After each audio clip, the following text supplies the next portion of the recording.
فانكشن موجوده في اكسل ناس كتير ما بتستخدمهاش مع انها مهمه جدا. تخيل يا اخي انك عندك جدول زي ده فيه المبيعات بتاعتك، تمام؟ فانا مثلا لو عايز اعرف موظف احمد عمل كام عمليه بيع، يعني اتكرر كام مره، تمام؟ او عايز مثلا اعرف موظف احمد عمل كام عمليه بيع في فرع القاهره، او مثلا كام عمليه بيع في فرع القاهره وتكون الحاله بتاعته ناجحه، تمام؟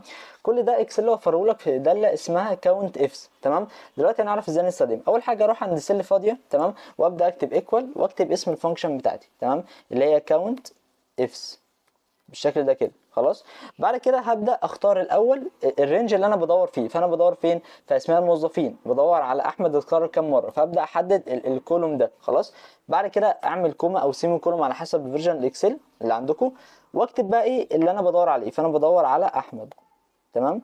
بس لو انا دوست كده انتر، خلاص هلاقيه جاب لي 4. ايه 4 دي؟ اللي هو عدد تكرار احمد، يعني احمد عمل كام عمليه بيع. طب انا عايز احط شرط تاني، الشرط التاني يكون عمل عمليه كام عمليه بيع في فرع القاهره. طب هعمل ايه؟ هاجي عند بعد ما كتبت الشرط الاول هعمل كوما تاني او سيمي كولوم، تمام؟ بس طبعا بالانجليزي.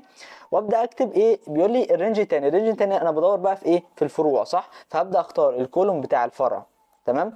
واعمل سيمي كولوم وابدا اختار الفرع اللي انا بدور عليه. طب انا بدور على ايه؟ على القاهره، صح؟ فابدا اكتب كلمه القاهره، تمام؟ بالشكل ده كده،